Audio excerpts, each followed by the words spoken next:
सभी भाई बहनों को मेरा नमस्कार है। आप सभी का हमारे चैनल लाइफ सक्सेस में बहुत बहुत स्वागत है। तो आज हम इस क्लास में राष्ट्रीय आंदोलन से संबंधित प्रैक्टिस को कंटिन्यू करते हैं। अगर आपको हमारी ये क्लास अच्छी लगे तो इसे लाइक करना और ऐसी ही निरंतर प्रैक्टिस करने के लिए हमारे चैनल को सब्सक्राइब करना। तो चलो क्लास शुरू करते हैं।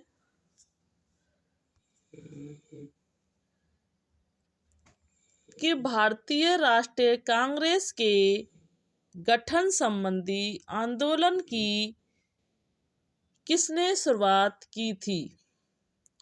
नंबर ए WC बनर्जी ने, नंबर बी एनी बेसेंट ने, नंबर सी गांधी जी ने, नंबर डी AO हुम ने।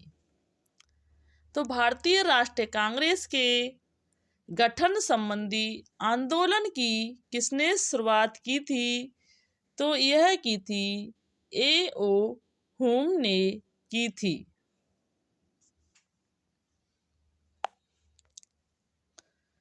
प्रश्न नंबर 27 है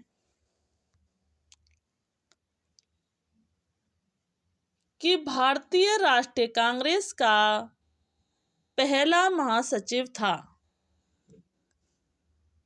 भारतीय राष्ट्रीय कांग्रेस का पहला महासचिव था number 1 Dadabhai Naoroji, number B AO Hume, number C Pherozeshah Mehta, number D Badruddin Tyabji. तो भारतीय राष्ट्रीय कांग्रेस का जो पहला महासचिव बना था वह AO हुम को बनाया गया था, जबकि बरुद्दीन तैयाजी जो थे वो प्रथम मुस्लिम राष्ट्रीय कांग्रेस के अध्यक्ष थे। प्रश्न नंबर 28 है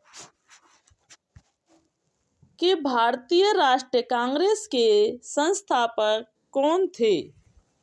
भारतीय राष्ट्रीय कांग्रेस के संस्थापक कौन थे? Number A Mahatma Gandhi, number B BR Ambedkar, number C AO Hume, number D WC Banerjee. तो भारतीय राष्ट्रीय कांग्रेस के जो संस्थापक थे वो AO हुम को माना जाता है।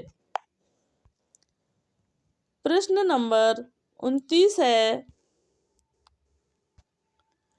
कि AO हुम के संबंध में निम्नलिखित में से कौन सा कथन सही नहीं है?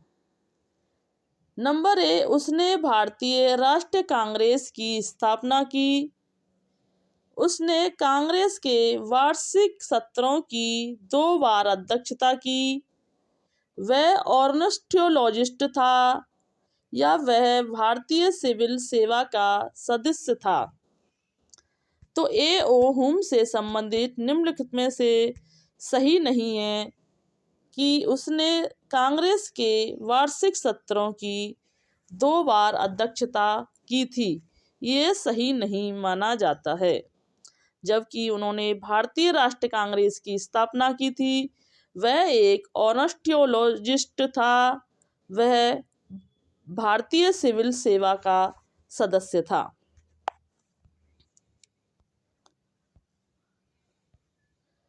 प्रश्न नंबर 30 है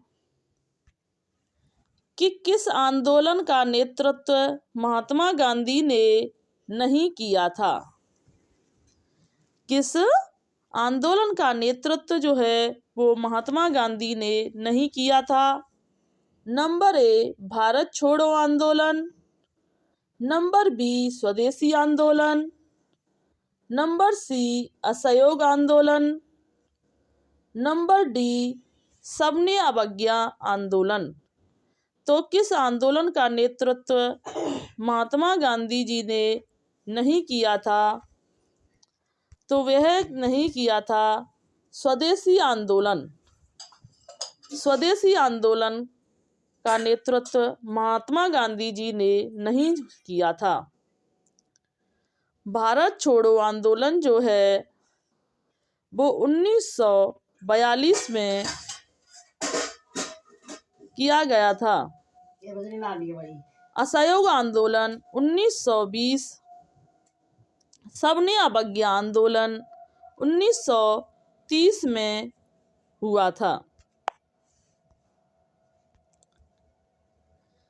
प्रश्न नंबर 31 है कि खिलाफत आंदोलन किसको अपमानित करने के खिलाफ विरोध करने के लिए प्रारंभ किया गया था। नंबर 8 तरकिश खलीफा, नंबर बी आगा Khan, number C Mohammad Ali Jinnah, number D Abdul Kalam Azad. तो खिलाफत आंदोलन किसको अपमानित करने के खिलाफ किया गया था? तो यह तरकिश खलीफा को के विरोध करने के लिए किया गया था। प्रश्न नंबर 32 है कि पाकिस्तान नाम किसने गढ़ा था? पाकिस्तान नाम किसने गढ़ा था? मोहम्मद अली जिन्ना ने, फजलुल हक ने, लियाकत अली खान ने या चौधरी रहमत अली खान ने? तो जो पाकिस्तान नाम किसने गढ़ा था? पाकिस्तान जो नाम गढ़ा था वो चौधरी रहमत अली ने गढ़ा था।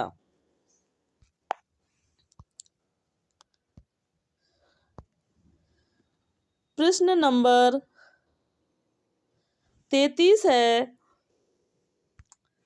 कि 1916 में भारतीय राष्ट्रीय कांग्रेस और मुस्लिम लीग एक दूसरे के निकट आ गए थे।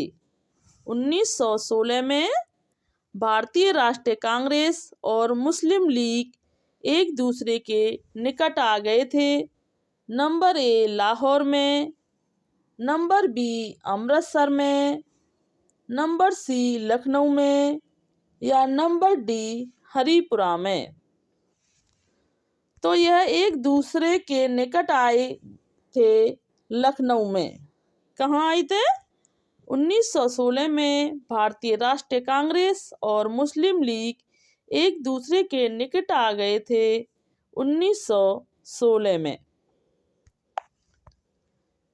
प्रश्न नंबर 34 है कि भारतीय राष्ट्रीय कांग्रेस के किस अधिवेशन में कांग्रेस और मुस्लिम लीग का ऐतिहासिक मिलन हुआ था?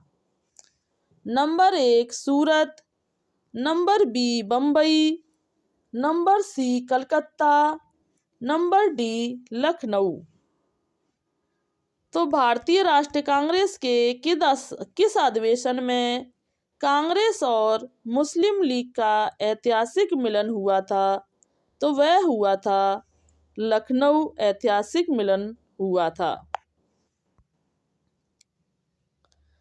प्रश्न नंबर 35 है कि नरम दल और गरम दल के बीच फूट कहाँ और किस वर्ष पड़ी थी? नंबर ए 1907 कांग्रेस के सूरत अधिवेशन में, नंबर बी 1885 कांग्रेस बम्बई अधिवेशन में, नंबर सी 1886 कांग्रेस के कलकत्ता अधिवेशन में, नंबर डी 1920 कांग्रेस के नागपुर अधिवेशन में। तो नरम दल और गरम दल के बीच फूट कहाँ और किस वर्ष पड़ी थी? तो यह पड़ी थी 1907 के कांग्रेस सूरत अधिवेशन में। यह इनका दो भाग हो गए थे, एक नरम दल और एक गरम दल। इनसे संबंधित महत्वपूर्ण बिंदुओं को देखते हैं कि नरम दल और गरम दल के बीच फूट वर्ष 1907 में कांग्रेस सूरत अधिवेशन में पड़ी थी। इस अधिवेशन की अध्यक्षता डॉक्टर रास बिहारी बोस ने की थी। 1916 के लखनऊ अधिवेशन में तिलक और एनी बेसेंट के प्रयासों से दोनों धड़े पुनः एक हुए। कांग्रेस इस अधिवेशन की अध्यक्षता अंबिका चरण मजूमदार ने की थी।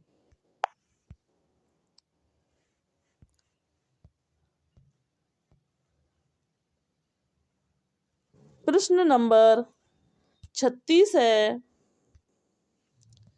कि इंडियन नेशनल कांग्रेस का बंटवारा मध्य मार्गी चरमपंथी वर्गों में किस वर्ष हुआ था? Number A 1907, number B 1908, number C 1909, number D 1910। तो इंडियन नेशनल कांग्रेस का जो बंटवारा है मध्य मार्गी और चरमपंथी वर्गों में जो हुआ था वो 1907 ईस्वी को हुआ था। प्रश्न नंबर 37 है कि निम्नलिखित ऐतिहासिक घटनाओं को उनके कालक्रमानुसार व्यवस्थित करें।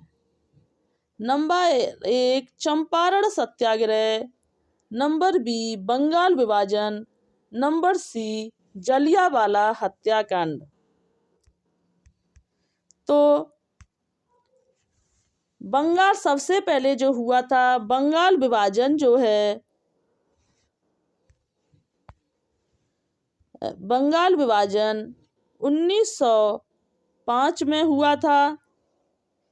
चंपारण सत्याग्रह 1917 में, जलियांवाला हत्याकांड 1919 में हुआ था। इस तरह से बंगाल विभाजन दूसरा इसमें भी है और इसमें भी है, दूसरा फिर पहला फिर तीसरा, इस तरह से सी सही माना जाता है। बंगाल विभाजन 1905 ईस्वी में, चंपारण सत्याग्रह 1917 में, जलियांवाला 1919 में हुआ था। प्रश्न नंबर 38 है कि जलियांवाला बाग हादसे में कौन सा ब्रिगेडियर संबंधित था? Number 1 General Harris, number B General Dyer, number C Colonel Wesley, number D Arthur वेसले।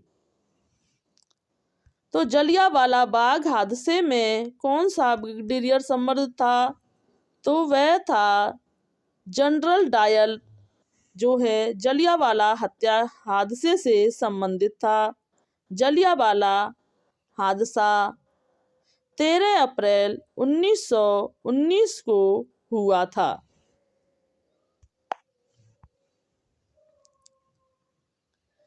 प्रश्न नंबर 39 है कि लाला लाजपत राय किसके विरुद्ध प्रदर्शन कर रहे थे जब वह पुलिस की नृशंसता का शिकार हुए थे? Number A Rowlatt act, number B Minto Morley सुधार, number C Simon Commission, number D Pitt's India Act. तो लाला लाजपत राय किसके विरुद्ध प्रदर्शन कर रहे थे जब वह पुलिस की नृशंसता का शिकार हुए थे? तो वह उस समय साइमन कमीशन का विरोध कर रहे थे।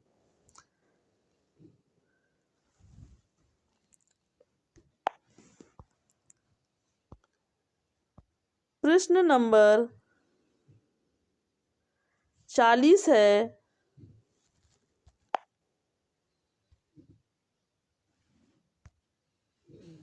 कि पूना समझौता किसके बीच हुआ था?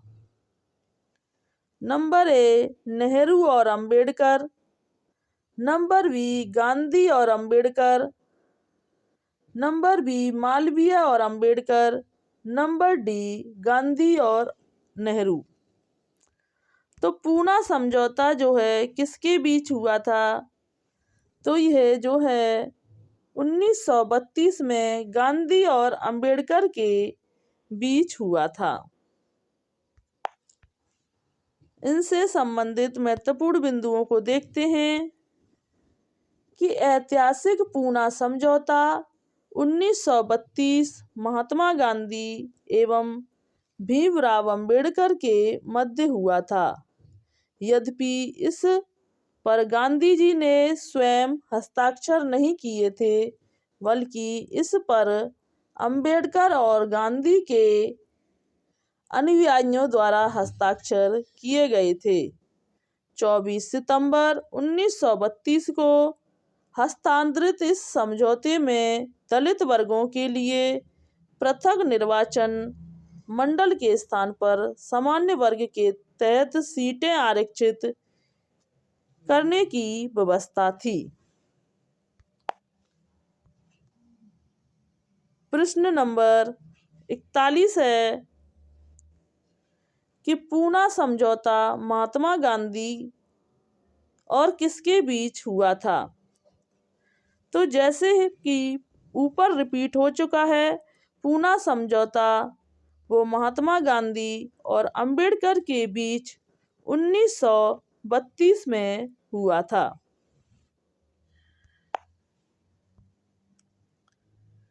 प्रश्न नंबर 42 है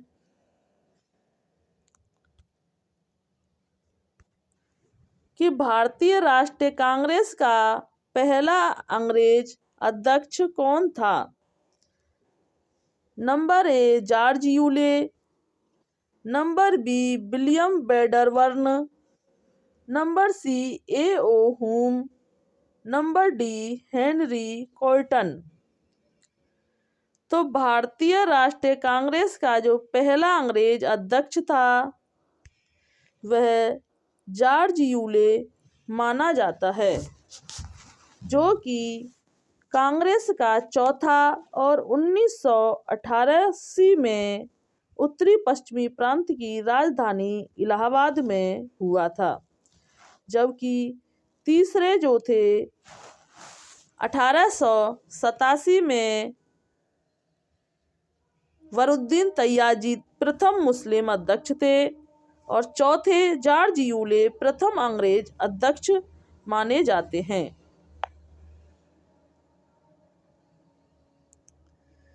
प्रश्न नंबर 43 है कि होम रूल लीग की स्थापना की गई थी बंगाल विभाजन के दौरान, प्रथम विश्व युद्ध के दौरान, जलियांवाला बाग हत्याकांड के बाद हुए संघर्ष के दौरान, 1906 ईस्वी के कांग्रेस अधिवेशन के दौरान। तो होम रूल लीग की जो स्थापना की गई थी वह प्रथम विश्व युद्ध के दौरान की गई थी। कब की गई थी? होम रूल लीग की स्थापना की गई थी वो प्रथम विश्व युद्ध के दौरान की गई थी।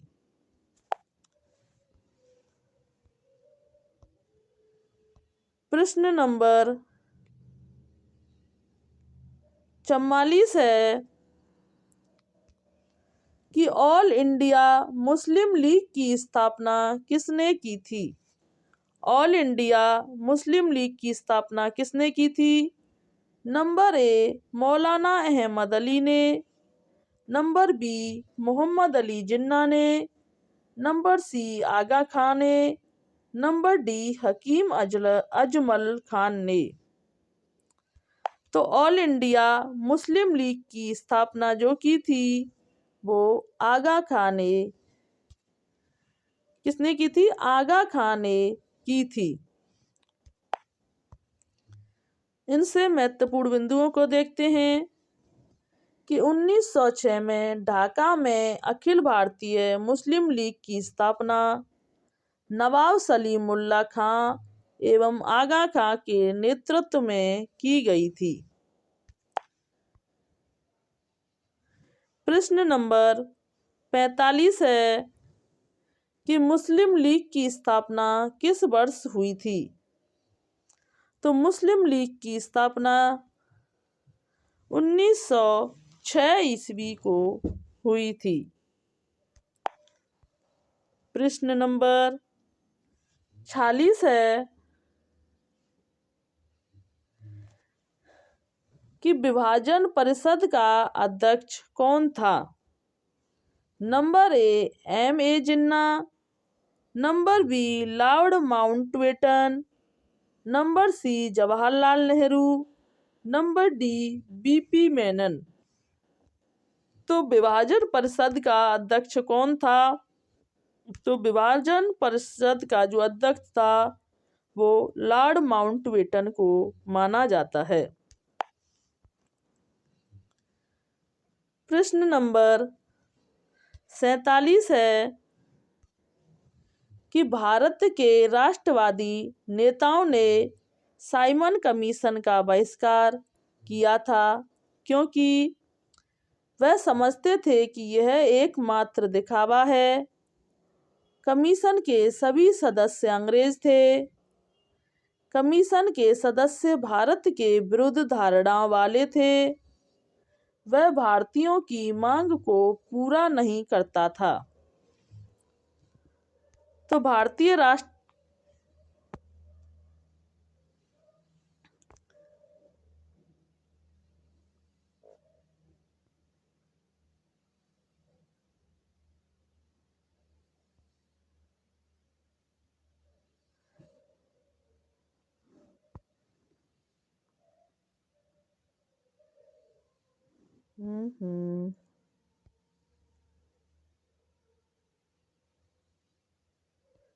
हाँ इस जगह थी। तो भारत के राष्ट्रवादी नेताओं ने साइमन कमीशन का बहिष्कार किया था क्योंकि वह कमीशन के सभी सदस्य अंग्रेज थे। इसमें एक भी भारतीय नहीं था, इसलिए साइमन कमीशन का राष्ट्रवादी नेताओं ने बहिष्कार कर दिया गया था। इनसे संबंधित महत्वपूर्ण बिंदुओं को देखते हैं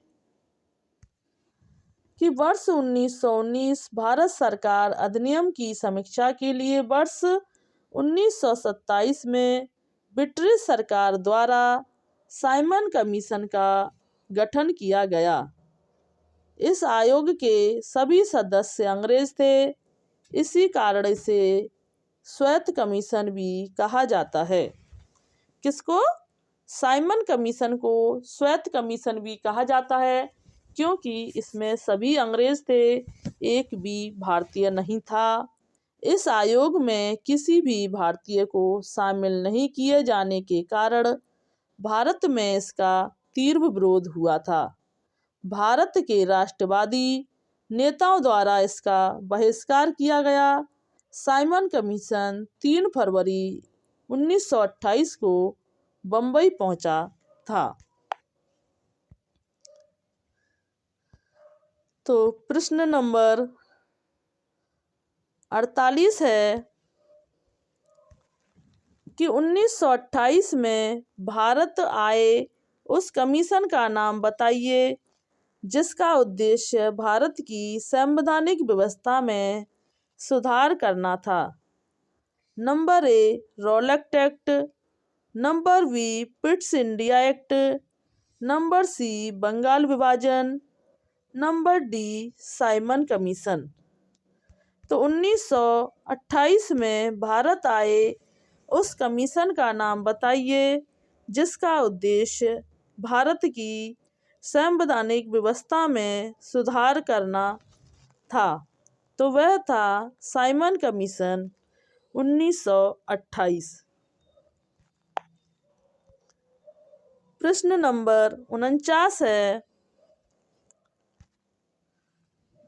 कि फरवरी 1928 में भारत आने वाले साइमन कमीशन बहिष्कार किया गया क्योंकि उसके सभी सदस्य अंग्रेज थे।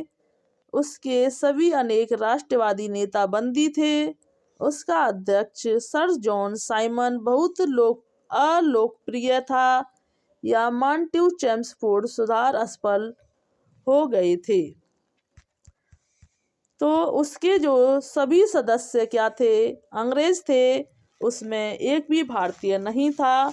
इसलिए भारतीय नेताओं के द्वारा इसका बहिष्कार किया गया था। प्रश्न नंबर 50 है कि भारत सेवक समाज की स्थापना किसने की थी?